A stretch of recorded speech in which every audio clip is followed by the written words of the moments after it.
انا ما اعرفش عملت كده ازاي. لان كنت كل الناس تنتقدني، يعني كل اهلي وكل اللي حواليا بيقولوا لي ازاي تعمل كده، مش لازم تروح الجيم لو انت ما بتحبش الجيم.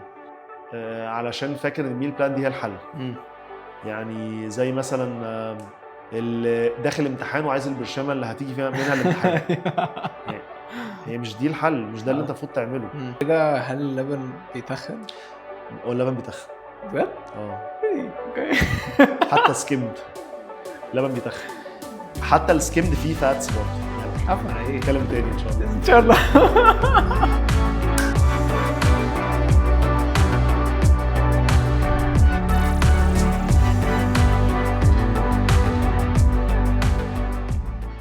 Welcome to a new episode of Think Different. I'm your host Omar El Sayed, software engineer, photographer and magician.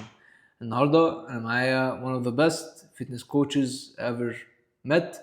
هو شخص ناجح جدا صراحة from my point of view, والambassador of RX coaching و one of the personal trainers في LA7.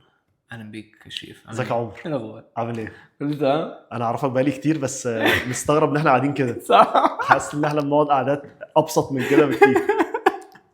اخبارك يا عمر؟ عامل الحمد ايه؟ لله الحمد لله. انا ما كنتش عارف انت ماجيشن، بجد دي معلومه جديده بالنسبه لي. اول مره اسمعها دلوقتي. ممكن اعمل لك سحر بعد ما نخلص بعد لو ما عايز. اخلص يعني اه تبسط. ماشي اتفقنا. بس طيب قبل ما نبدا كده قول لنا introduction عن شريف للناس اللي ما تعرفش مين شريف. طيب انا شريف نصار، كنت في بوليتيكال ساينس اي سي، حاجه مالهاش علاقه خالص. درست السياسه، كان هدفي ان انا ابقى يعني زي ما نقول سفير. اوكي. حاجه بسيطه.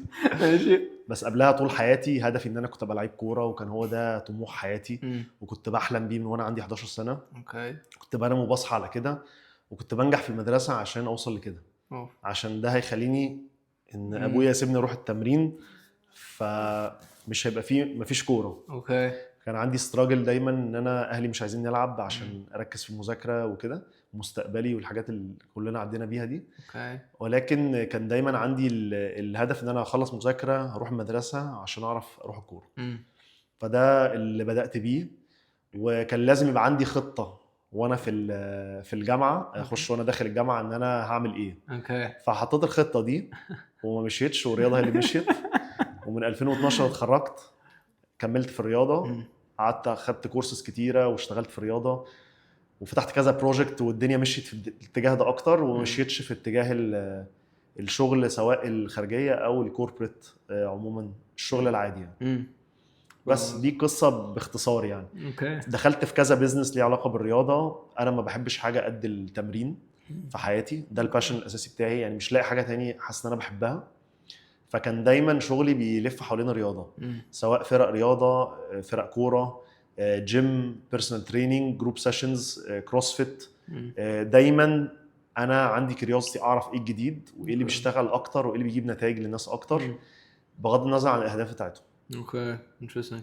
طب يعني you mentioned ان الفتنس هو الشغف بتاعك، ليه؟ يعني اول حاجه ليه هو الشغف بتاعك وعرفت منين اصلا؟ هو الشغف بتاعي لان انت ما بتبقاش عارف الشغف بتاعك ده، انت بتحسه. يعني انت بتلاقي نفسك رايح دايما ناحيته. اوكي. يعني انا كان بالنسبه لي دايما التمرين هو اكتر حاجه بتشدني واكتر حاجه بحس ان انا مبسوط فيها. وكان وانا صغير ما عنديش مشكله اتمرن 4-5 ساعات في اليوم، لان كان عندي هدف واضح. وعارف ان انا عايز الهدف ده كويس قوي. فما كانش عندي مشكله تماما ان انا اقعد اتمرن، ان انا هخش الجيم، هخش تمرين الكوره، هخلص هجري زياده، هلعب بطن، هزود مش عارف ايه في الكوره بتاع احسن كذا. فكان عندي دايما الميل ناحيه ان انا عايز اشوف بروجرس في حاجات معينه انا شغال عليها. فكان دايما ده بيديني ساتسفاكشن جامد قوي، واترجم بعد كده لشغلي مع الناس، ان انا عايز الناس تشوف فرق في اللي هي بتعمله. في كل الحاجات اللي انا مرنتها، كل الابروتشز اللي انا استخدمتها مع ناس على مدار من 2012 لحد دلوقتي، كان دايما عندي كيوريوسيتي اشوف الحاجه اللي بتشتغل اكتر وتجيب نتيجه اكتر، واللي بتساعد تغير البيهيفير تشينج بتاع الناس اكتر. ان ازاي واحد ممكن يبقى ما بيعملش اي حاجه ويبتدي واحده واحده يلاقي نفسه الرياضه، وانه ياخد باله من صحته واكله ده جزء من اللايف ستايل بتاعه. ده كان بالنسبه لي تغيير بشوف ان هو حاجه كبيره قوي ان الناس توصل لكده، من اكستريم مش صحي لاكستريم صحي، بس بالتدريج يعني. اوكي، بس طب ايه يعني ايه الحاجه اللي حصلت لك اللي هي مثلا ممكن نقول المومنت اللي حصلت في حياتك اللي خلتك تقول هي هو الفتنس هو الحاجه، يعني اللي هو لا انا كل حاجه مش نافعه معايا، هو الفتنس هو هي جت بالصدفه يعني. هو البدايه ان انا كنت بلعب كوره، وكنت في الكوره مش تالنتد يعني، مش واحد مثلا بيعدي الفريق كله اللي قدامه، قد ما انا كنت شخصيه قايمه على فكره ان انا هتمرن كويس ببقى كويس في الماتش. كل ما بتمرن كويس كل ما بلاقي نفسي جاهز في الماتش وكويس وفايق وقادر اعمل اللي انا عايزه. فبدات كده، فكنت دايما بزود فتنس عشان خاطر ابقى البرفورمانس بتاعي كويس في الماتش. كنت بلعب رايت باك، فالرايت باك ده بيجري كتير وبيدافع وبيهاجم وبيغطي، بيعمل حاجات كتيره في الماتش. فلو انت فيزيكلي كويس بتفرق جامد قوي. لو انت تعبان او فيزيكلي مش جاهز بتبقى مش كويس. فكان دايما عندي درايف من هنا ان انا اتمرن. فمن هنا بدات اشوف الامباكت بتاع انك انت تهتم بالفيزيكال والفتنس بتاعك، سواء انت بتلعب رياضه او لا. في الاخر ده اللي بيخليك يعني ان جود شيب، او بيخليك صحتك كويسه، ان انت بتهتم بجسمك قوي، باكلك قوي، تهتم بوزنك، تهتم بالفتنس بتاعك. دي حاجه بتخلي حتى الموظف يبقى حاسس ان هو عنده انرجي وصحته كويسه. عكس لو انت بتهمل مش حاطط الموضوع في دماغك يعني. فهي بدات من هنا، واحده واحده بدات. لما جيت ابطل كوره، جيت وانا عندي 24 سنه كده، كان لازم اختار، يا اما اشتغل يا اما يعني كان لازم اختار يا اشتغل يا العب كوره. والكوره ما كانتش في حاجه سوليد ماشيه مع طموحاتي يعني. ما بحبش ابقى بعمل حاجه نص نص يعني لو مش هقدر اعمل حاجه احس ان انا وان اوف ذا توب في الفيلد بتاعي، مش هبقى عايز اعملها. فانا في الكوره حسيت ان انا هبقى واحد عادي يعني، هبقى هاخد ريسك ان انا ممكن انجح قوي او ممكن لا. او انا مش احسن، مش من احسن الناس، مش من احسن 5 أو 10 مثلا في بلدي ممكن ابقى في الكوره. فحسيت ان الطريق بتاعها مش واضح بالنسبه لي. فاخترت ساعتها الشغل، وكان قرار صعب جدا بالنسبه لي، من اصعب الايام في حياتي. كان اليوم اللي انا قررت ان انا مش هلعب فيه كوره، ده كان يوم صعب جدا بالنسبه لي. يعني ده من الحاجات اللي خلتني اعيط. بالنسبه لي كان قرار بالصعوبه دي، لان بلعب مش شايف غير الكوره من وانا عندي 11 سنه لحد وانا عندي 24 سنه، مش شايف حاجه تانية يعني. لو اي حد يعني، انا عملت بلان الجامعه عشان اريح ابويا، بس في الاخر انا كنت عايز العب كوره، وكان هو ده الجول بتاعي. فلما جه اللحظه ان انا هقرر فيها ان انا هبطل عشان لازم اشوف مستقبلي، عشان مش شايف حاجه منطقيه تخليني اكمل في كوره، كان بالنسبه لي اوقع حاجه اروح لها هي اقرب حاجه للكوره، وحاجه انا كويس فيها اقدر اساعد فيها الناس. فمن هنا جت فكره ان انا ابتدي امرن الناس. وجربتها في الجامعه، بدات في الجامعه ساعدتني. انا كنت متخرج من الجامعه، فعرضت عليهم ان انا اعمل كلاس. انا فاكر كويس قوي كنت واخد 1200 جنيه في الشهر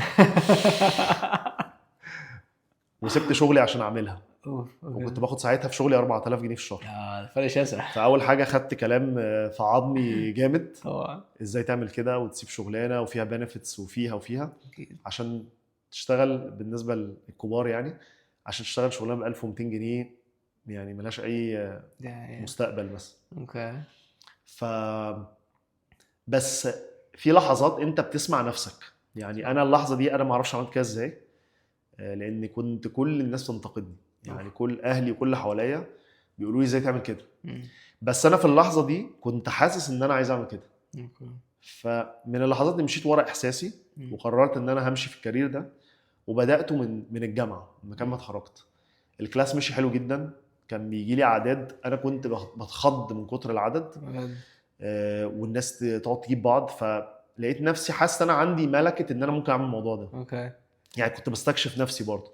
فلقيت الموضوع ماشي كويس، فكملت فيه. بدات اخد شهادات بقى، سافرت خدت شهادات. بدات بكروسفيت، رحت خدت كروسفيت ليفل 1 من امريكا، من سان دييغو، ورجعت بدات امرن بيها. دخلت في بيزنس بتاع كروسفيت، وبدانا نمرن ناس اعداد جروب سيشنز. والموضوع مشي حلو، كنت مستمتع بيه جدا كل لحظه فيه. والبيزنس بدا يكبر، وواحده واحده الموضوع مشي كويس، ولقيت نفسي ماشي كويس في الموضوع دوت.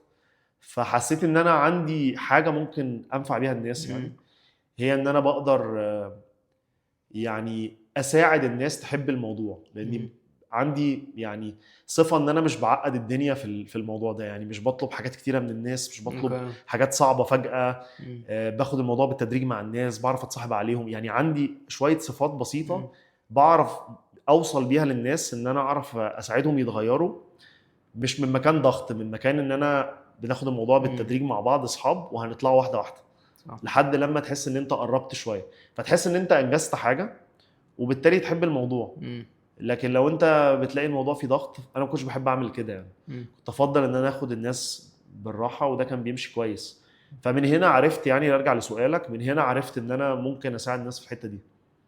لكن انا ما كنتش عندي عمري فكره وانا بلعب كوره ان انا هساعد الناس في الحته دي خالص، او ان انا هشتغل في الموضوع ده خالص. انا كنت بتمرن فتنس عشان الكوره، وكان كل هدفي ان انا اطور نفسي واتحسن، فهي جت لوحدها يعني.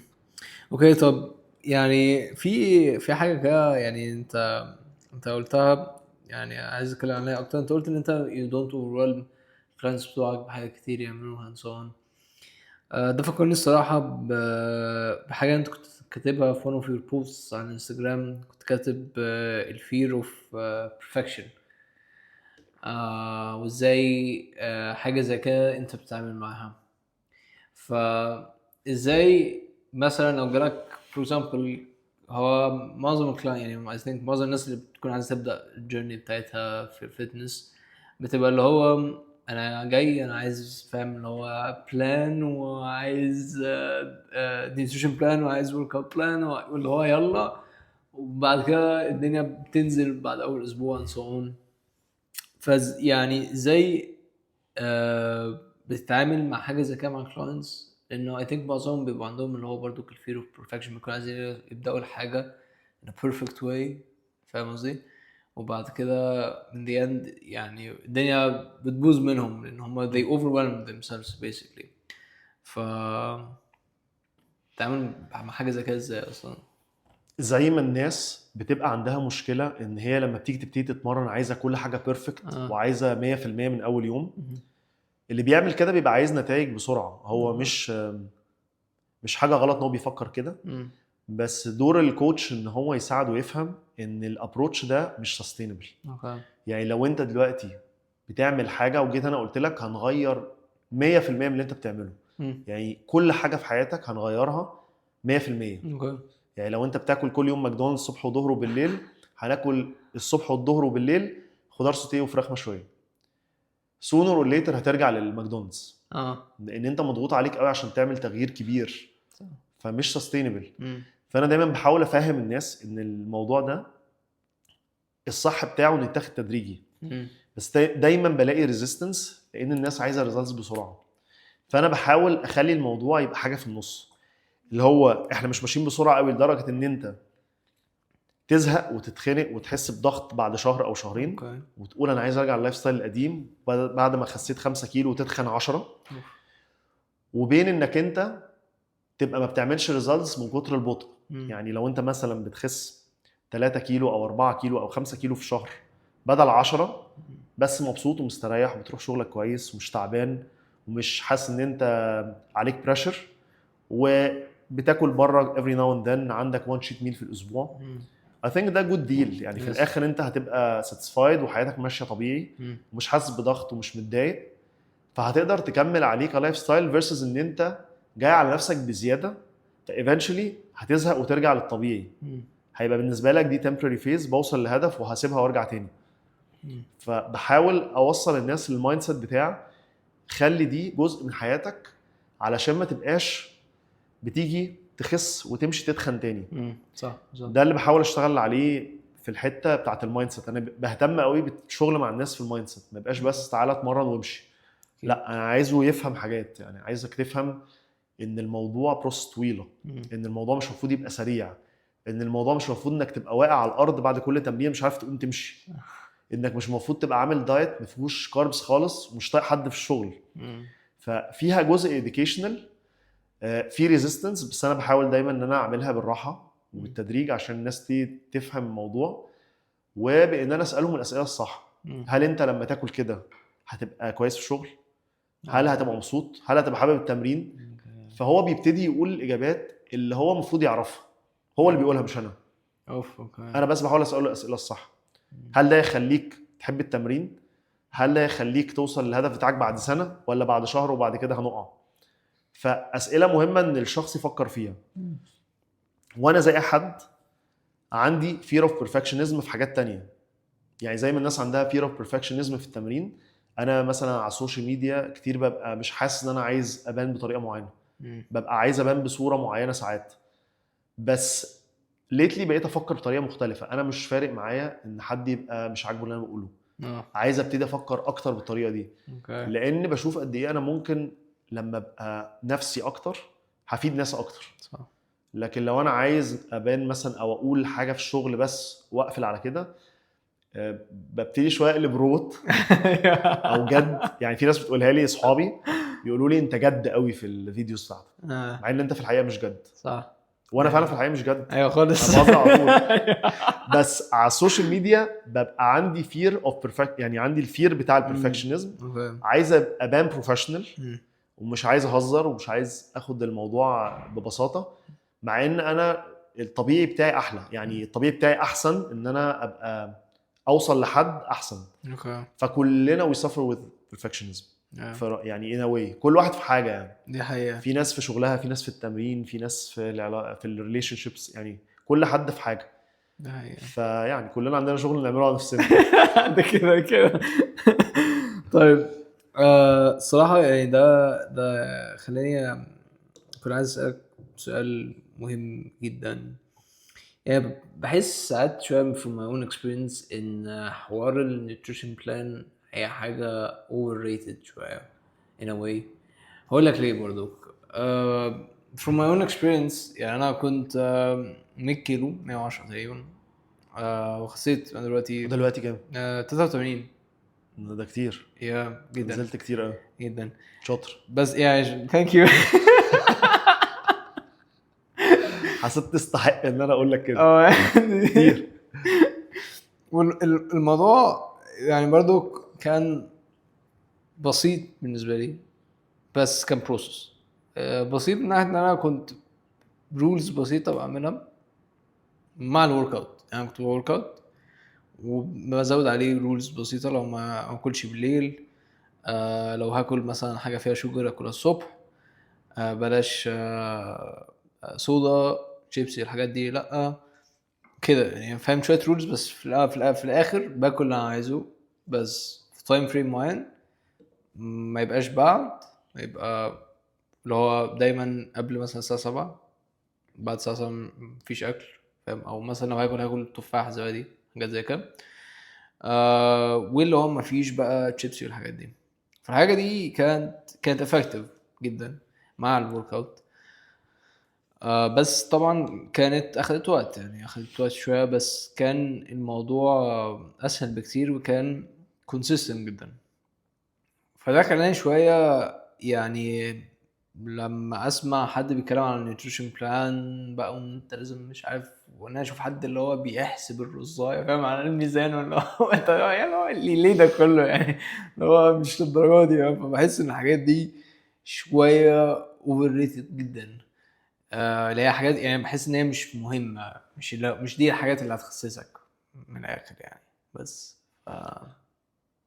what is your take on that؟ بص، اللي انت عملته هو الابروتش المنطقي لاي واحد طبيعي. لاي واحد ما عندوش هدف كبير. يعني ايه هدف كبير؟ يعني عايز صحته تبقى كويسه، ولا رايح يلعب اولمبيات، ولا رايح يخش كومبيتيشن فيزيك، ولا داخل كاس العالم. يعني اي واحد طبيعي هدفه انه يحسن صحته. الابروتش اللي انت قلته ده بالظبط هو المفروض اللي يتعمل. بس بيسموها ايه؟ building habits. اوكي. they build the right habits ناحيه الصحه. وفعلا الميل بلان مش سستينبل، بس كل الناس عايزاها. يعني الناس كلها بتجيلي عايز ميل بلان. لو هو عايز نيوتريشن معايا، اول حاجه يقولها لي اديني ميل بلان. طيب هديك ميل بلان، هتمشي عليها؟ همشي عليها. بعد يوم 2 3 اسبوع اسبوعين انا زهقت، او مش عارف امشي عليها، او عايز اغير، او مش نافعه مع شغلي، او بسافر كتير. فهي مش سستينبل. فاللي انت بتقوله صح 100%. هي مش سستينبل. انك تقيس الاكل مش سستينبل. بس انا مثلا بعمله. يعني هي استراتيجي ممكن تستخدمها لو في فترات معينه انت بتحاول تغير الهدف بتاعك وبتحاول توصل لروتين جديد او لطريقه اكل او كميات اكل معينه عشان توصل لهدف معين. ممكن تقيس الاكل كام يوم وبعدين خلاص بتحفظ الريشيو او بورشنز تبتدي تمشي عليها. فهي استراتيجيز بنستخدمها مع ناس مختلفه، بس اغلب الناس مش محتاجين اكتر من اللي انت حكيته. نبني هابتس، نقطع سكر مثلا، نقطع فرايد فود، ناكل اكل في البيت، امضغ بالراحه، اشرب ميه كويس. الحاجات دي كافيه بنسبه 90% توصلك اللي انت محتاجه. لو واحد طبيعي زي اغلب الناس عايز يخس شويه، ينزل فاتس، يزود ماسلز، الحاجات طبيعيه، صحته تبقى كويسه، مش محتاج اكتر من كده. بس في ناس كتيره ما عندهاش الاويرنس اللي انت وصلت له، انه عايز ميل بلان علشان فاكر ان الميل بلان دي هي الحل. يعني زي مثلا اديك مثل، اللي داخل امتحان وعايز البرشامه اللي هتيجي فيها منها الامتحان. يعني هي مش دي الحل، مش ده اللي انت المفروض تعمله، مش ده اللي هيخليك كويس، او مش ده اللي هيديك نتائج لقدام. ده كويك فيكس، يعني بيعملوه كده عشان تفتكر ان ده احسن حاجه، بس ده مش احسن حاجه. دي حقيقة. طب باللي انت قلته ده ممكن نقول ان building habits is more important than having a nutrition plan. 100%. 100%. لو انت معاك احلى نيوتريشن بلان في الدنيا، اكتر حاجه ممكن تبقى هيلثي في الدنيا، بس وانت بتعمل ماشي على النيوتريشن بلان دي، بتنام نوم وحش، تشرب ميه قليل، تتمرن بطريقه مش صح ليك، بتحط الاكل كله في ميل او 2 في اليوم، بتجمع اكلك كله بالليل مثلا. العكس بقى، لو انت باني هابتس هتلاقي نفسك بتتحسن مع انك مش عامل ميل بلان، ومش تعبان ومش متضايق، بس بتاكل بطريقه صحيه، موزع اكلك على اليوم، تشرب ميه كويس، بتنام كويس، صحتك تبقى احسن، طاقتك احسن. فاهم؟ ففكره ان انا ابقى مركز على الميل بلان فيرسز ان انا مركز على الهابتس اللي هتحسن لي صحتي، ده مسكونسبشن كبير قوي يعني عند اغلب الناس لما بتيجي تبتدي تهتم بنفسها. الناس المفروض تركز على صحتها مش على الميزان، وبالتالي الميل بلان. ميك سنس؟ فهمتك. ميك سنس جدا. بس في حاجه انت قلتها، يعني لو انت قلت ان الناس المفروض تركز اكتر على اللايف ستايل اكتر من الميل بلان.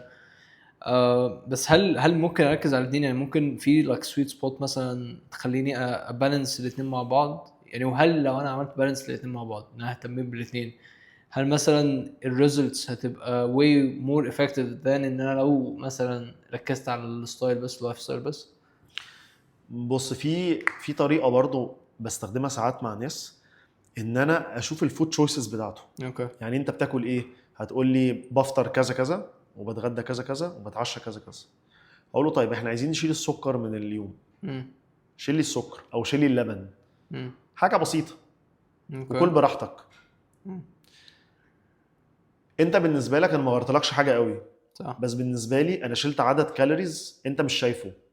لو حطيناه على تراكر بتاع نيوتريشن تراكر، يعني بيتراك الكالوريز والبروتين ماكروز، يعني بروتين فاتس كاربز، هيعرفك قد ايه ده تقيل، بس انت مش عارف، انت مش اوير. يعني انت مثلا، انا في ناس تيجي تقول لي انا باكل هيلثي، وهو ماشي من التمرين الاقي مثلا كوبايه لبن، عارف الكابتشينو مثلا او اللاتيه، الحاجات اللي فيها لبن كتير، ماشي بكوبايه لبن وهو ماشي من التمرين. فبقول له طب انت اكلك عامل ازاي؟ ابتدي بقى حاجات تانية كمان تطلع. فانا بشوف ان ممكن نشيل حاجه تفرق كتير. يعني انا في بنت بتتمرن معايا تقريبا ما بتاكلش، بتاكل قليل جدا في اليوم، بس بتشرب كوبايه لبن تقريبا يعني فيها نقطه كوفي يعني كل يوم وهي ماشيه من التمرين. فكانت بتقول لي انا مش بخس. قلت لها طب انا هتفق معاك اتفاق واحد، كوبايه اللبن اللي بتشربيها دي عايزين نشيلها، انا مش عايز حاجه تاني، كملي يومك عادي. قالت لي انا بحب اللبن وبحب انت هتبوظ لي اليوم ده، انا اكتر حاجه بحبها. ودخلنا في دراما. شالت اللبن، خست ومبسوطه جدا، وما كانتش عامله بروجرس بقالها فتره مع ناس تانية. انا ما غيرتش حاجه كبيره، بس it adds up over time. يعني هي عماله تشرب كل يوم كوبايه لبن فيها عدد كالوريز معين، فيها فات معين، هي مش عارفه، هي مش اوير ان دي ممكن تعمل فرق. يعني اكيد في سكر برضو، ما فانت أكيد. تحط السكر مع اللبن ده انت تشيله بس من اليوم، انت شلت كالوريز ملهاش لازمه.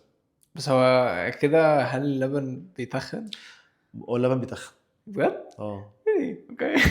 حتى سكيمد اللبن بيتخن، حتى السكيمد فيه فاتس برضه، يعني هو مش احسن حاجه انك انت لو بتحاول تخس تشرب لبن فور شور.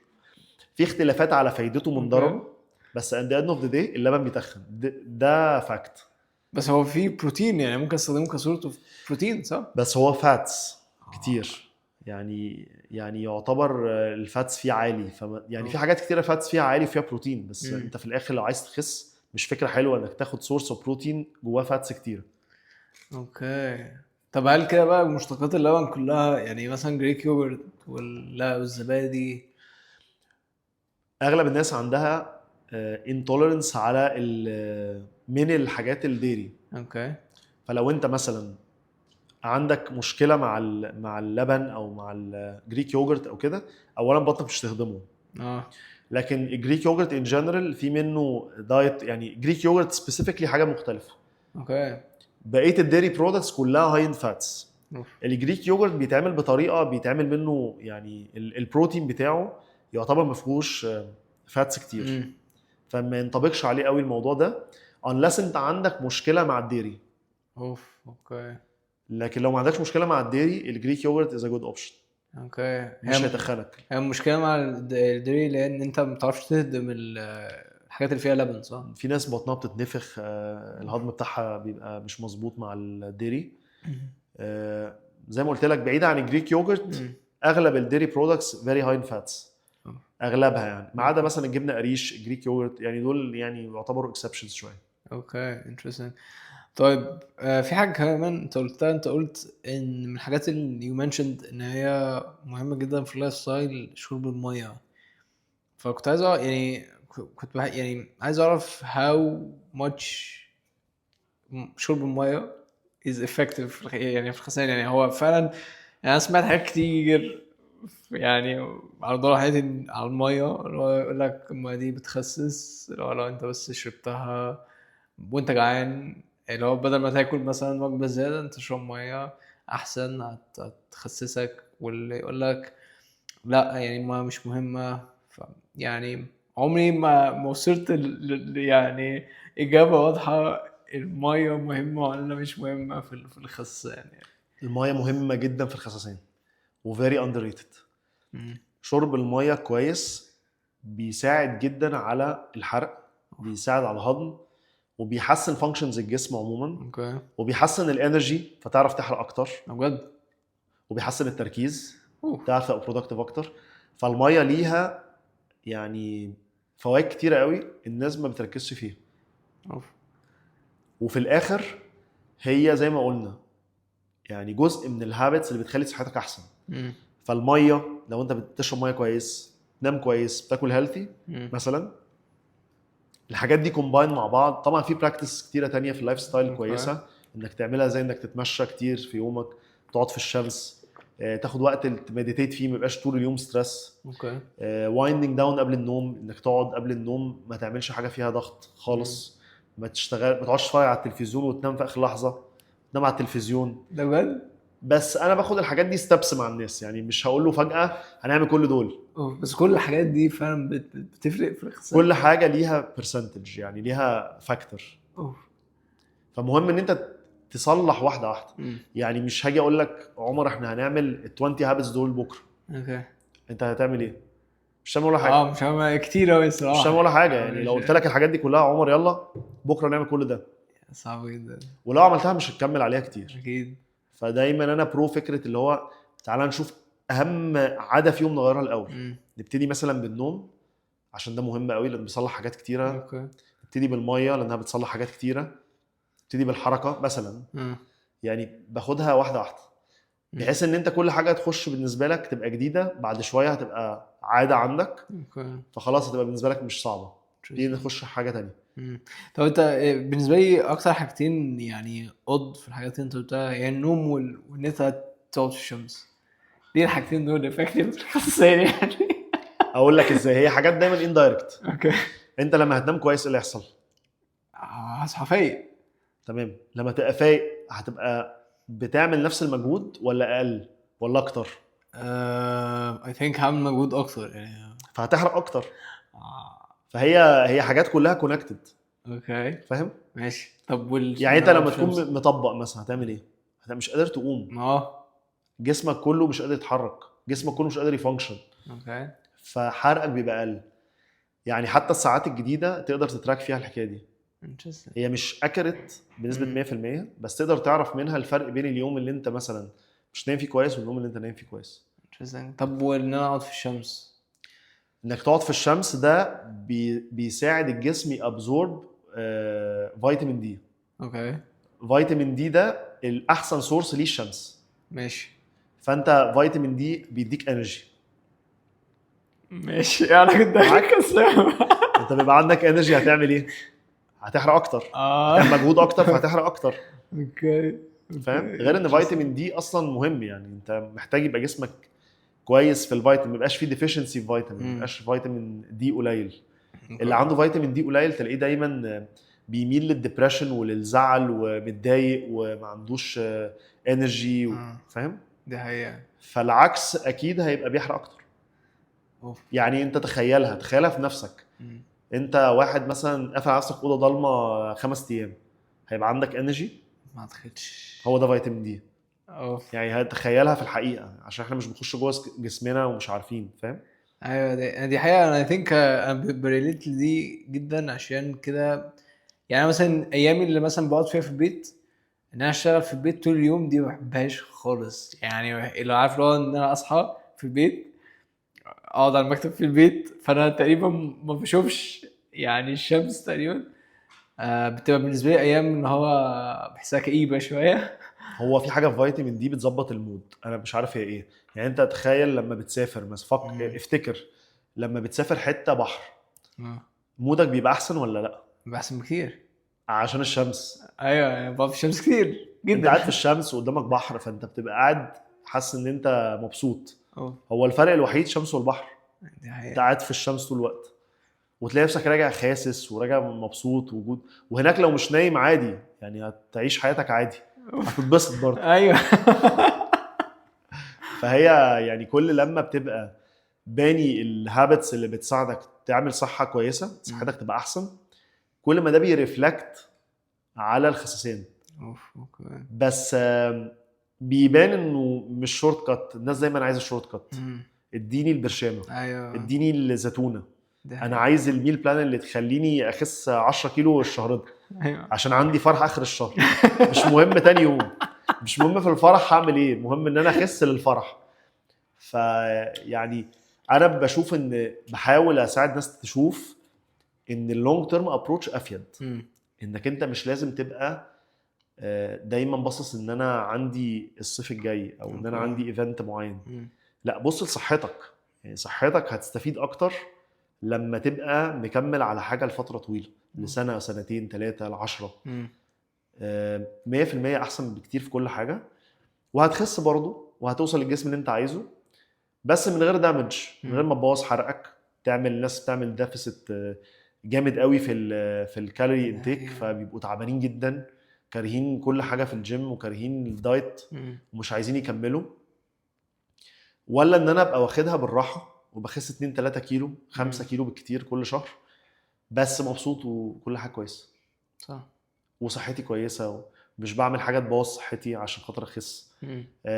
ما بحبش كويك فيكسز بتاعت الحقن والعمليات unless حد محتاج for medical reasons، او حد وصل لبوينت غصب عنه انه محتاج ينزل كتير قوي بحاجه فيها بوست. ما فضلش ان حد يتجه لاي دايركشن فيه نوع من انواع الشورت كات اللي احنا في غنى عنها. يعني مش احسن حاجه صحيا unless medically هو محتاج كده. صح.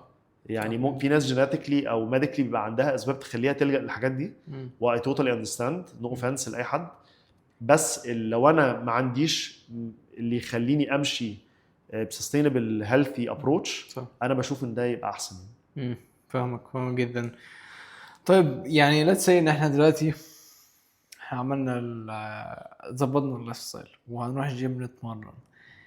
اروح الجيم اتمرن امتى؟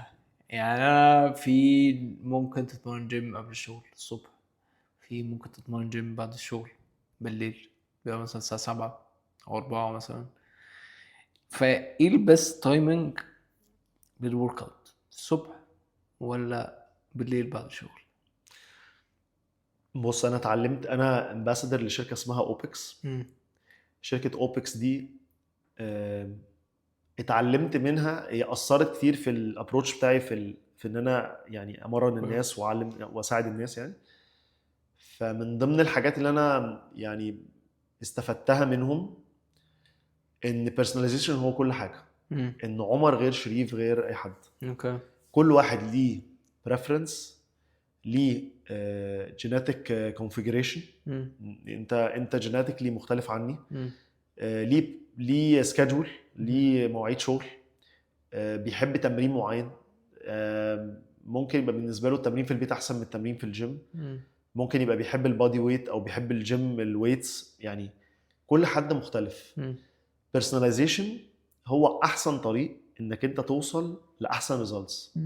يعني لو انت عمر قلت لي انا شغلي مثلا الساعه 7 الصبح وبخلص الساعه 5، هل من المنطقي ان انا اقول لك اتمرن قبل الشغل؟ هبقى بعجزك يعني. ايوه. يبقى انا باجي عليك. اوكي. في ناس طبيعه جسمها بتفوق بالليل اكتر. يعني هو شغله في وقت بدري وكمان جسمه بيفوق اكتر بالليل. مثلا السكادجول بتاعه ما يسمحش غير بكده مثلا. فانا لازم اتيلر الموضوع على الشخص بظروفه. مفيش حاجه صح لكل الناس ومفيش حاجه غلط لكل الناس، سواء في اللايف ستايل او في النيوتريشن او في التمرين. لازم الكوتش يبقى فلكسبل انه يعرف الشخص اللي قدامه فين ومحتاج يوصل لايه، وايه الحاجات اللي بيحبها وما بيحبهاش، ايه اللي مناسب ليه وايه اللي لا. لكن ما ينفعش نفرض عليك يا عمر انك لازم تتمرن بالطريقه دي، لازم تتمرن في الميعاد ده، لازم تاكل كده، عشان هو ده الطريق الصح اللي هيوصلك. لو انا اتعاملت معاك من المنطلق بتاعي مش المنطلق بتاعك، يبقى انا باخد ابروتش مش سليم معاك. صح. فانت هتبقى دايما حاسس ان انت مقصر لو ما عملتش كده. وده مش مظبوط. اللي يخليك تعرف تكمل هو احسن حاجه ليك. حتى لو مش انك تتمرن في الجيم، لو انك تتمرن في البيت. في ناس بتقول لي انا ما بحبش الجيم، انا مش عايز اجي الجيم. بتحب ايه؟ بحب البادي ويت، بحب البادل، بحب الكوره، بحب اتمرن ماشينز، كارديو ماشينز مثلا. فاقول له طيب انت محتاج ريزيستنس، هات باند في البيت، هات دمبل في البيت، اعمل 2 أو 3 في الاسبوع بيزك ريزيستنس تريننج عشان بس تمينتين الماسل ماس بتاعك. مش لازم تروح الجيم لو انت ما بتحبش الجيم. ده هيخليك سستينبل، اعمل كده. مش هيخليك سستينبل انك تروح الجيم، يبقى ما تروحش الجيم.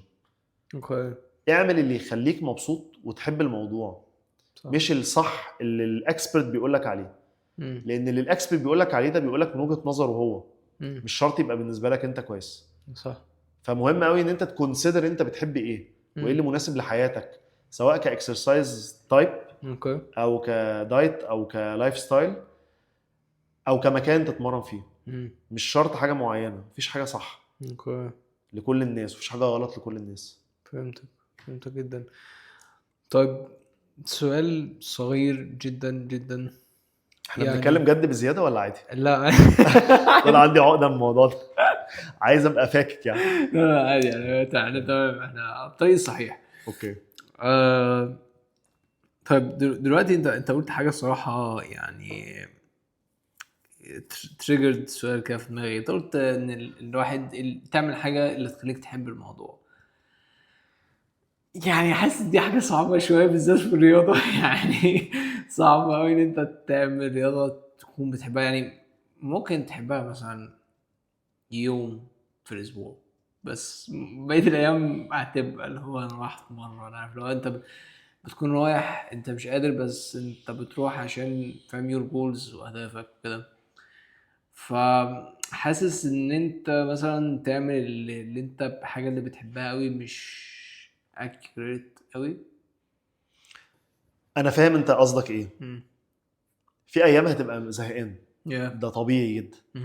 بس هنا بيجي بقى حته المايند سيت بتاعت انت عايز ايه. يعني انت لو عايز تنجح في شغلك، مش كل حاجه في شغلك هتعملها هتبقى حلوه. في جوانب في الشغل في اي شغلانه ممكن تبقى مش حاببها، صح جدا. في طبيعه اي شغلانه.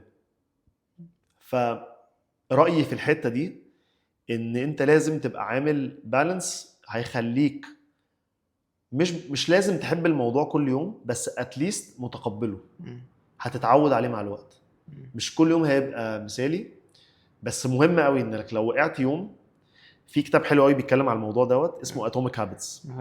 بيتكلم على ان انت ازاي تبني هابت بطرق مختلفه. في استراتيجيز كتيره انك تبني هابت، زي مثلا ان انت تربط الهابت الجديده اللي انت مدخلها زي التمرين في الاكزامبل ده، تربطها بحاجه انت بتحبها. يعني هروح بعدها اكل في حته بعديها قريب انا بحبها، او تربطها بحاجه كده كده هتحصل، اللي هو انا هروح جنب الشغل اتمرن واروح الشغل، او الشغل جنب الجيم هخلص شغلي واروح الجيم. او انك تربطها بحاجه سهله، بتمرن في البيت، اول لما اجي بلبس جزمه انزل اجري بطلع اعمل بوش ابس وسيت ابس مثلا، بتسهلها قوي. او انك انت تحط شنطه التمرين جنب الباب وانت نازل، بتسهلها على نفسك. اوكي. فالهابتس دي مع الوقت بتبقى حاجه في حياتك مش هتفكر فيها. صح. مش هتقول لا انا زهقان النهارده انا مش هنزل اتمرن.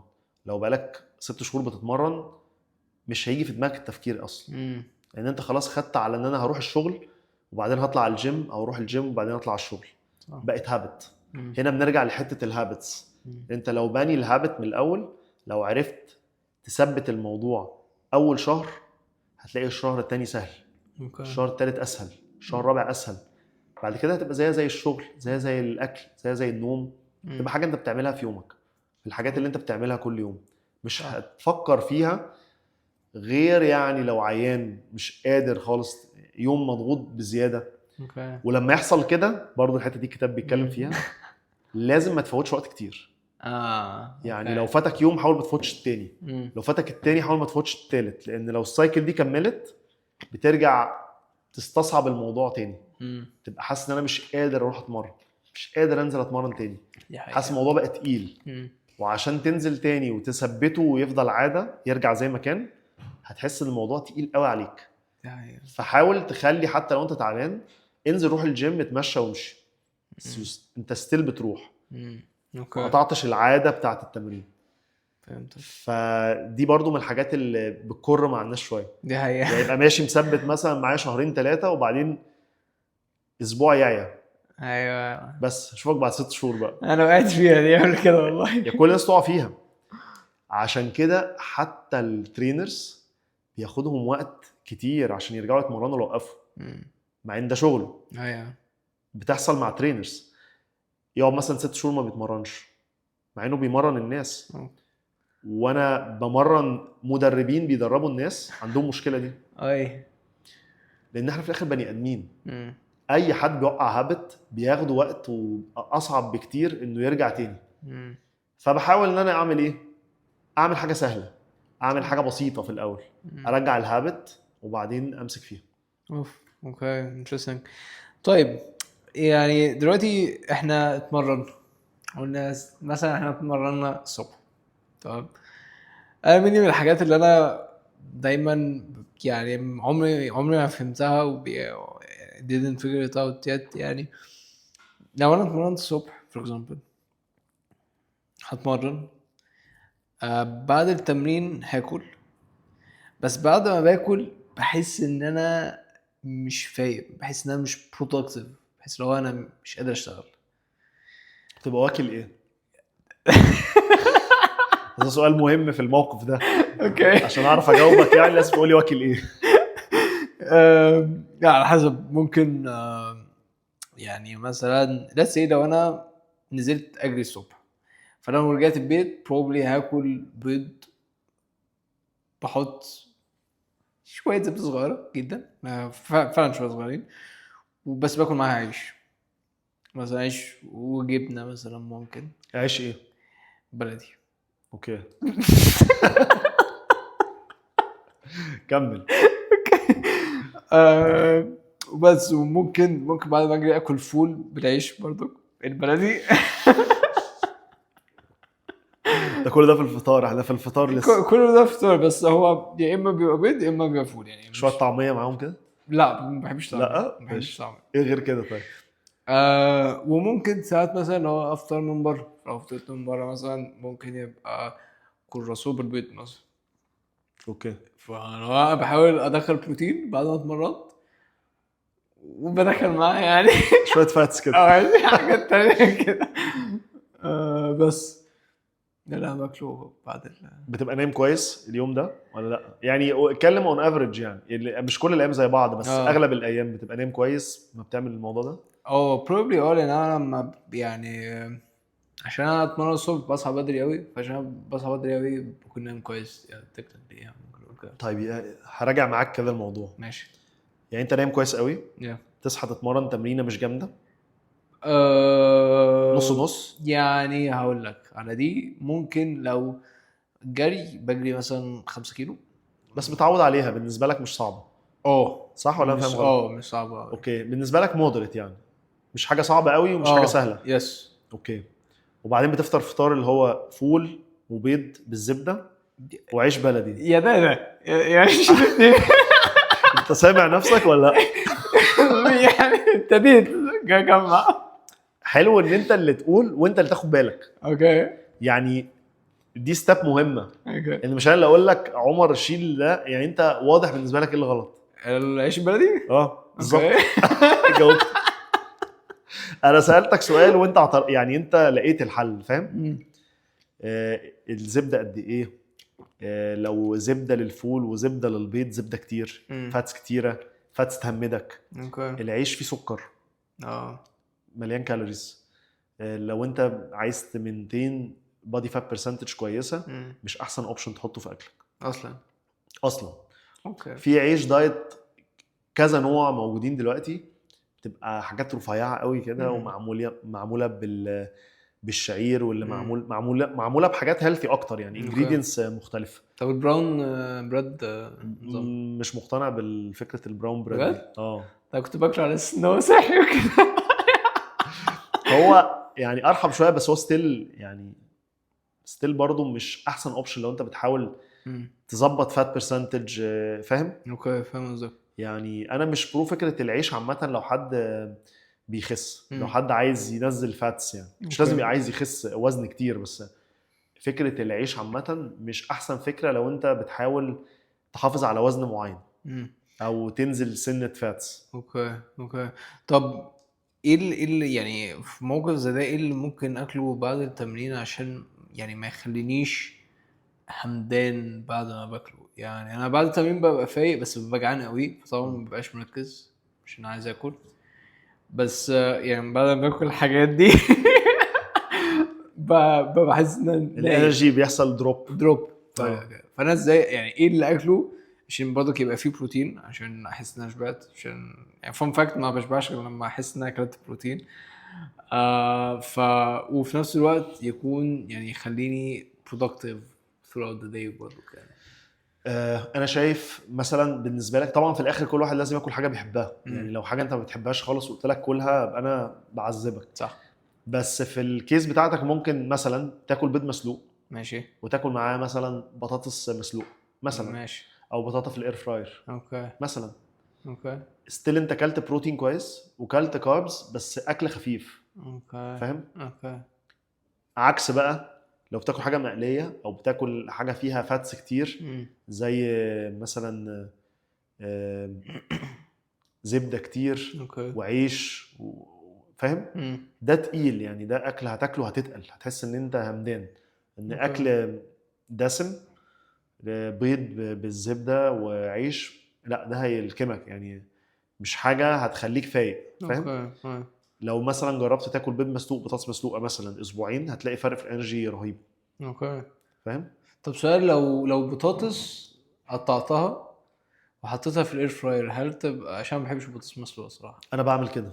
يعني بجد انا بعمل كده. اوكي. البطاطا والبطاطس بقطعهم زي صوابع عادي، اوكي. بحطها في الاير فراير اوكي من غير حاجه. بعمل كده. بس هتبقى حلوه زي جود تشويس. طبعا المقليه احلى، بس يعني اكيد يعني مش هضحك عليك يعني عشان بس مبقاش بكذب.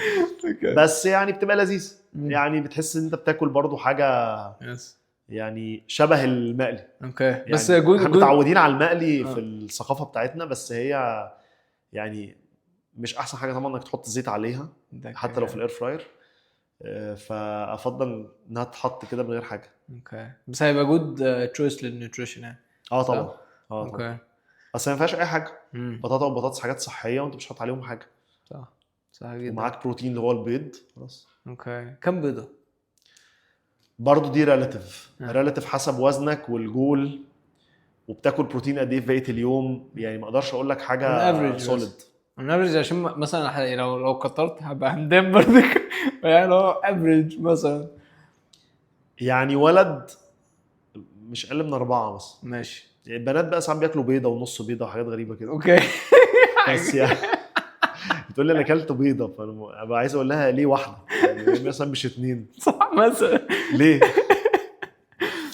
فالبنات قصه تانية. اوكي ولد متهيألي مش اقل من 4 يعني عشان تبقى بتاخد بروتين انتيك كويس يعني. اوكي good.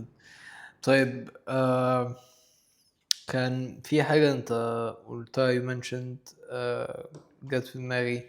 طب سؤال، لو انا بدلت البيض بالتونة، البتونة هل تمام ولا مش انا تمام؟ مشكلتي مع التونه ان هي في علب. اه العلب دي مواد حافظه قوي، انا دي مشكلتي معاها. يعني أوكي. عندي بيني وبينها في مشكله، اوكي مش عشان التونه وحشه. يعني لو التونه دي حاجه فريش هاكلها، آه. بس فكره ان هي في علبه بتقفلني منها كده. بحس اللي هو انت مواد حافظه، انت مش قاعده كده يعني الوقت ده كله عادي. يعني ده اوكي اكيد في حاجه محطوطه فيكي عشان تقعدي كل ده، فاهم؟ اكيد ده دي بتلاقي. مشكلتي معاها. لكن السمك عموما طبعا كويس. اوكي طب لو زهقت من البيض ابدله بايه؟ ما اقول له بيض كل يوم صعب فطار. يعني. اه فطار ممكن جبنه قريش. اوكي ممكن جبنه قريش بالطماطم يعني عادي، احط جبنه قريش بالطماطم تنفع؟ ماشي. مش عايز صعب الدنيا عليك واقول لك الطماطم تعمل ووتر ريتنشن، مش عايز ابقى رخم. اه ماشي يعني ممكن تاكل، مش عايز ابقى مصعب عليك الدنيا. أوكي. يعني برضه احنا جايين من فول وبيض بالظبط. بالزبده، فاحنا تمام مع الطماطم. يعني مش عايز ابقى مصعبها برضه. اوكي جبنه قريش اوبشن حلو طبعا. جريك يوجرت اوبشن كويس لو ما عندكش انتولرنس للديري. اوكي وايه تاني؟ بس جريكو هيبقى كفايه بعد ورك اوت؟ ما هو انت بتقيسها اليوم كله. يعني هي ما بتتقاسش ميل واحده. اوكي بتتقاس انا اكلت، يعني قيسها انا اكلت قد ايه بروتين في اليوم. اوكي يعني لما تيجي اخر اليوم واكل 5 بيضات واكل 2 جريك يوجرت واكل نص فرخه واكل مثلا 3 حتت سمك، انت واكل بروتين كويس. اوكي لكن لو العكس بقى، لو قلت انا اكلت 3 بيضات مثلا في بروتين في الفطار ده كفايه، سؤال ناقص بقيه اليوم فيه ايه؟ صح. هي بتتقاس باليوم مش بالميل، فاهم؟ اوكي قصدي جدا. طيب في حاجة الصراحة أنا بعاني منها جدا وأنت you mentioned حوار اللي هو تتقاس على أنت أكلت قد إيه اليوم كله. يعني أنا technically أنا ما بحبش آكل كتير في اليوم. يعني أنا بالنسبة لي perfect day إن أنا آكل مرة واحدة وما أفطرش. بحس إن أنا productive جدا. وفي بعض الأوقات يعني بحب أصوم. بحس إن أنا برتاح في الصيام أكتر، بحس إن أنا فوكس، مفيش distractions لو آكل إيه ومش عارف إيه. فاللي هو يعني اللي هو أنا عارف أنا في الصيام هنا، فاللي هو ببقى فوكس على whatever اللي أنا بعمله. فإزاي أميكس الصيام مع الورك أوت؟ يعني دي معاناتي. أنا ما بعرفش أتمرن في اليوم اللي هصوم فيه، وساعات بصوم مثلا بالاسبوعيه. فانا اللي هو طب ورك اوت امتى؟ ورك اوت ازاي؟ فين؟ ما كنتش عارف اعمل ايه في حاجه زي فبتبقى كده. عايز تعرف تتمرن امتى لو هتصوم. لو هصوم هي دي مشكله رمضان ده كده عند الناس كلها. كده يعني انت كانك بتتكلم بالظبط السؤال ده كأن اتمرن امتى في رمضان. بالظبط. ده تقريبا السؤال يعني. ده نفس السؤال. آم، برضو دي تختلف شويه اوكي حسب الاشخاص. بصراحه ملهاش موديل انسر اللي هو اقول لك لازم تتمرن الوقت ده. اوكي في ناس بتتمرن قبل الفطار على طول، في ناس بتتمرن وقت الفطار، في ناس بتتمرن بعد الفطار، في ناس بتتمرن الصبح، في ناس بتتمرن الصبح وهي صايمة. وصايمه وكمل يوم ازاي؟ في ناس بتعمل كده. اوف بس الصح ايه؟ ريلاتيف. ما اقدرش اقول لك ده احسن وقت. بس انا اللي بشوفه منطقي اكتر حاجه في رايي انا يعني انا بقول لك ده حاجه ليا انا بشوفها ليا مناسبه وللي حواليا اللي انا مثلا لو حد بيسالني ووقت وعنده وقت ويقدر يختار افضل انه يتمرن قبل الفطار على طول. اوكي. لانها تخلص هتفطر. صح. يعني في ناس بتفضل تكسر صيام مثلا وتروح متمرنه وبعدين تاكل. في ناس بتحب كده. اوكي. بس انا ما بحبهاش لان بشوف انا مثلا شخص ما بتمرن بعرق كتير فببقى عطشان بعد التمرين فبقى مش قادر اكل. فافضل ان انا افطر بعد ما اتمرن حتى لو هشرب ميه وهقعد افطر. غير ان انا مثلا هكسر صيام واتمرن فهلاقي نفسي بعدها مش جعان لاني كسرت الصيام واتمرنت فعايز ميه. فاي اند اب ان انا ما باكلش كويس. باكل حاجه بسيطه قوي وبكمل يوم من غير اكل او هاكل مره تانية بالليل. انا بفضل بالنسبه لي ان اتمرن افطر وبعدين اكمل حياتي عادي لو انا هصوم اليوم ده. طب ازاي بتظبط النيوتريشن بتاعك؟ انا تكنيكلي يعني مثلا لو هصوم انا بنام ما بصحاش فانا مثلا بنام بعد العشاء يعني. ازاي تعملها ازاي؟ بكون عايز يعني ماكسيموم بنام الساعه 10 ماكسيموم يعني لو ده حلو قوي ده في رمضان. يعني في رمضان وغير رمضان يعني. لا ده حلو جدا صعب جدا. يعني لو طولت عن كده بتعب من هو بكون بنام منك يعني لو مش قادر. ف باند اب ان انا فعلا باكل مره واحده في اليوم يعني انا هي الفطار بس. وده لو صحيت اتسحر هاكل تمر مثلا يعني مش هلحق اصلا يعني اكل الحاجه تانية. انا هصحى مثلا قبل الفجر مثلا ممكن رباعية مثلا ولا حاجه ده لو صحيت قبل الفجر يعني. اصلا بس يعني ازاي ممكن اظبط النيوتريشن في سيناريو زي ده؟ انت لو صايم على طول كل يوم يعني كل يوم. بص اقول لك حاجه بصراحه انا كوتش وده شغلي ودي حياتي. بس انا رمضان بالنسبه لي شهر صعب جدا ما اعرفش اظبط فيه. دايما بطلع من رمضان تخنين شويه كل شهر كل سنه. اوكي. مشكلتي ان انا متجوز ومخلف. انا عندي 36 سنه بالمناسبه المفروض كنت اقول كده في الاول.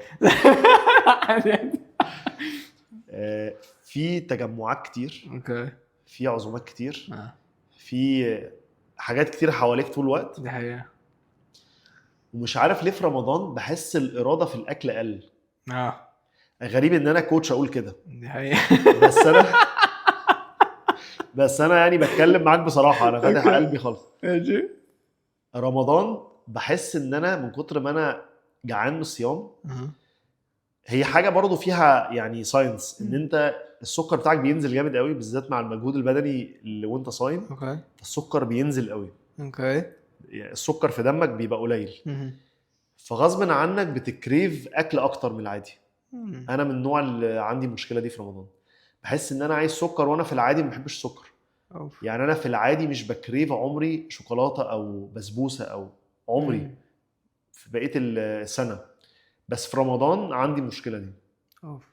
فبحاول بقى ان انا اعمل ايه اخد مثلا بلح اكل فاكهه بحيث ان الكريف ده على الاقل حتى لو هاخد حاجه بسيطه مقارنه بان انا السكر واطي قوي عايز اعوضه فباكل حاجه تعمل سبايك للسكر تزوده بسرعه. فرمضان من الحاجات الصعبه. بس لو انا بحاول اظبط في رمضان يعني اللي دايما بحاول اعمله ان انا اركز على ترتيب الاكل. يعني ابتدي بالبروتين والخضار عشان الشبع يقل يعني احس ان انا شبعت شويه. الجوع يقل شويه. فما يبقاش اصلا في سبيس قوي ان انا اكل حاجات تانية. لو في مكرونه لو في رز بحاول ان انا يعني انا في العادي بقيس اكلي في الديلي يعني كل يوم بقيس اكلي. باجي في رمضان والعيد دول الدنيا بتبوظ مني خالص. ولا بقيس ولا الاكل بتاعي هو اللي باكله. باكل اللي موجود. ومتهيألي دي مشكله ثقافيه عندنا يعني في البلد في المنطقه بتاعتنا. ما ببقاش قادر بقى اقعد اعمل لنفسي اكل وانا عندي شغل. الموضوع بيبقى صعب شويه. وبحس دي مشكله ناس كتير. ففي الموقف ده انت هتنقي اللي على الترابيزه بترتيب الاولويات. انا عايز بروتين وبعدين الخضار وبعدين نتكلم. اوكي. نشوف لو في يعني قادر خلاص، مش قادر انا اكلت المهم. صح جدا. فدي استراتيجيه يعني بتحافظ شويه. اوكي، بس ذكيه جدا عموما يعني. هي ترتيب الاكل وانك تاكل بالراحه، لان الواحد وهو صايم بيبقى حاسس ان هو عايز ده كده يدلق الاكل. ده حقيقه. فهي انك تبقى برضو مركز في انك تاكل بالراحه عشان تلحق تحس بالشبع برضو. اوكي، مهمه برضو قوي. فهمت قصدك. طيب يعني يو منشن، بس ما شاء الله يعني انت عندك 36 سنه وعندك عيله مش كبير قوي يعني. لا مش كبير قوي بالنسبه لي ممكن كبير قوي مش قصدي حاجه. يعني عندك بتشتغل يعني كوتش في الكوره، بتشتغل بيرسونال ترينر في الي 7، بتشتغل بيرسونال ترينر عندك في البلاتفورم بتاعتك، ف يعني وفي نفس الوقت بتهتم بالفتنس بتاعك.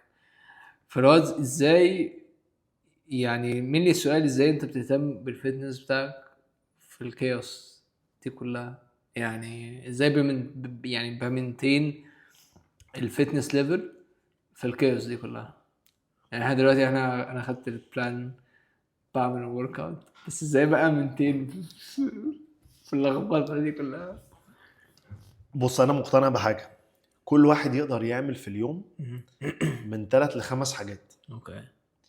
يعني انت كعمر وانت مثلا بتفكر في بكره تقدر تعمل من 3 ل5 حاجات كويسين. اوكي. دايما المفروض تنظم على الاساس ده، مش ان هم 10 حاجات، مش ان هم 8 حاجات. لو انت قلت انا هعمل، انا قدرتي كشخص، انا كشريف اقدر اعمل مثلا 4 أو 5 حاجات في اليوم. اوكي. لما بحاول اعمل اكتر من كده في حاجه بتقع غصب عني. اوف. وانس ان انت عرفت كده، شغلتك انك انت تختار بالاولويات. اوكي. انا بلعبها كده. يعني لو انا مثلا صحتي مهمه عندي، اولويه رقم 1 عشان بيها بعرف اخد بالي من الحاجات التانية. بالنسبه لي انا بشوف الصحه المفروض تيجي رقم 1، انك تهتم بنفسك، لانك اي حاجه تانية هتحتاج صحتك عشانها. دي حقيقة. فلو انا حاطط صحتي رقم 1، يبقى المفروض في يومي اول حاجه انظمها هتمرن امتى، هاكل ايه، هاكل ازاي، هنام امتى، وهكذا. لو مثلا تاني حاجه بالنسبه لي شغلي، فلازم احط شغلي ده من كام لكام. صح. ايه النون نيجوشبل في الشغل؟ شغلي من 8 ل 5 مثلا، يبقى انا عارف ان من 8 ل 5 انا اوت، دي حاجه لازم تتعمل. اوكي. يبقى انا هعمل ايه حواليها؟ هقدر اعمل حاجه الصبح ولا ما بصحاش بدري؟ مش هقدر اعمل حاجه الصبح، يبقى هعمل ايه بعدها؟ الوقت اللي بعدها قد ايه؟ هدخل فيه ايه؟ برضو اكوردنج لاولوياتي. صح. لو انا عيلتي مهمه، فين عيلتي في اليوم؟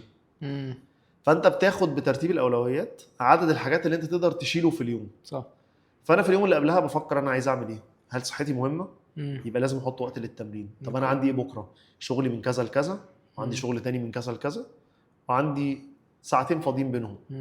خلاص انا هتمرن في الساعتين دول، او في الساعه ونص دول، او في الساعه دي. اوكي. بس هتمرن. حتى لو نص ساعه هتمرن، هعمل حاجه. اوكي.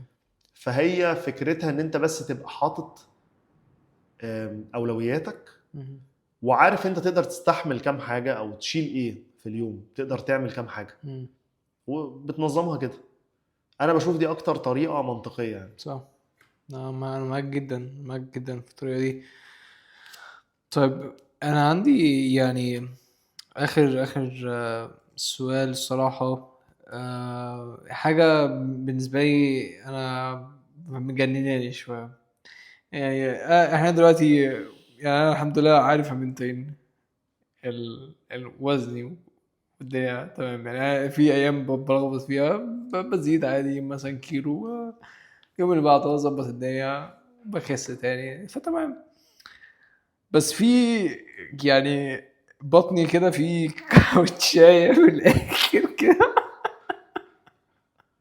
مش عارف اتخلص منها. يعني من فوق يعني الدنيا بسم الله ما شاء الله، تحس ان انا معضم يعني، دروي باينه وبتاع، والفور باكس باينين وبتاع، تحتيهم بيسموها العوامه. بالظبط العوامه دي انا عندي العوامه دي ومش عارف بجد اتخلص منها. يعني مثلا اكتر وقت بالنسبه لي بيرفكت بحس ان العوامل دي مش موجوده فيه وانا صايم. بحس ان ايه ده اللي هو، بحس ان انا يعني عارف لو بيرفكت شيب.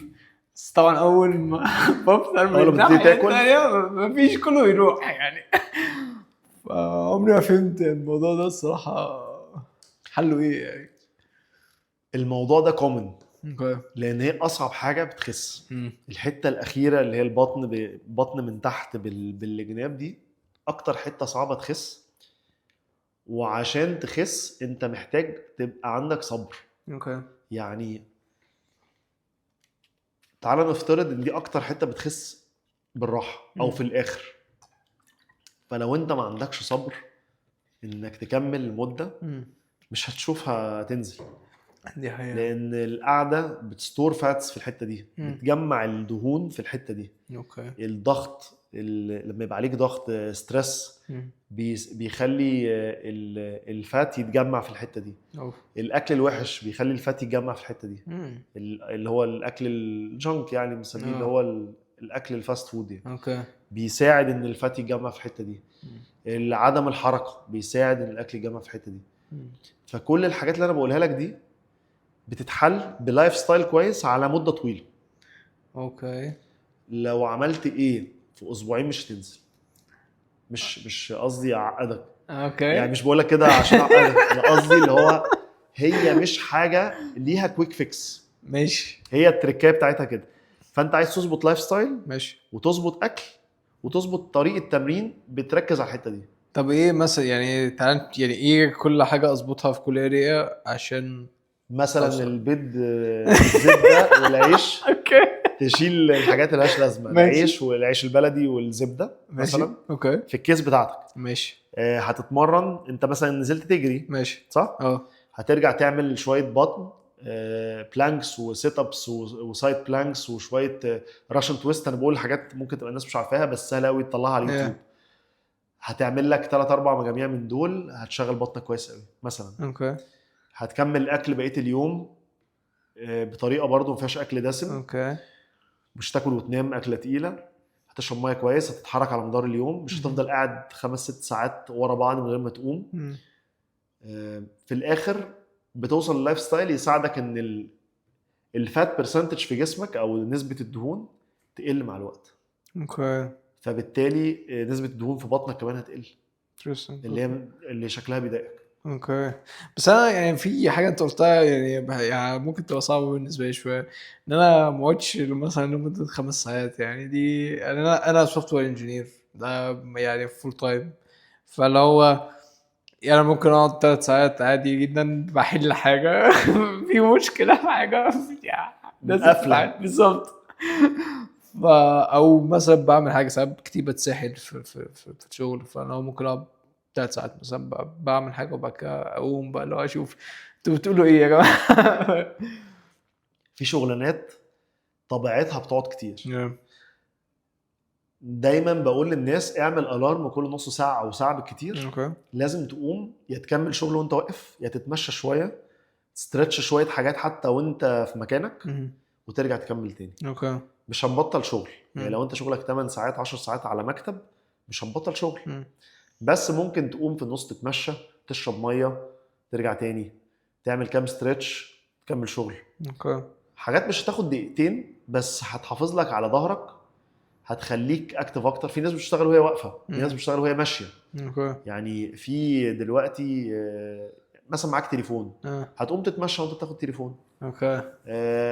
خلصت تاسك وداخل على تاسك تاني، خد بريك صغير في النص هيساعدك حتى ترجع الانرجي بتاعتك تاني انك تتحرك. اوكي. فدايما بحاول اخلي الناس تاخد بس زي ايه بريك صغيره تقوم تعمل فيها الحاجات دي. خد لك بق ميه، اتمشى دقيقتين وارجع. اوكي. قوم وقف شويه، اتمشى وانت بتتكلم في تليفون وانت بتعمل اي حاجه ممكن تعملها وانت بتتحرك. لكن القعده كتير اضرارها كتير. ظهرك يوجعك، بتبتدي انرجي تقل. غير ان انت بقى القعده غلط على حته الفاتس برضو. القعده كتير يعني مش بتتحرك، فبتخزن اكتر دهون زي ما بيقولوا. اوكي. انت محتاج تبقى بتتحرك.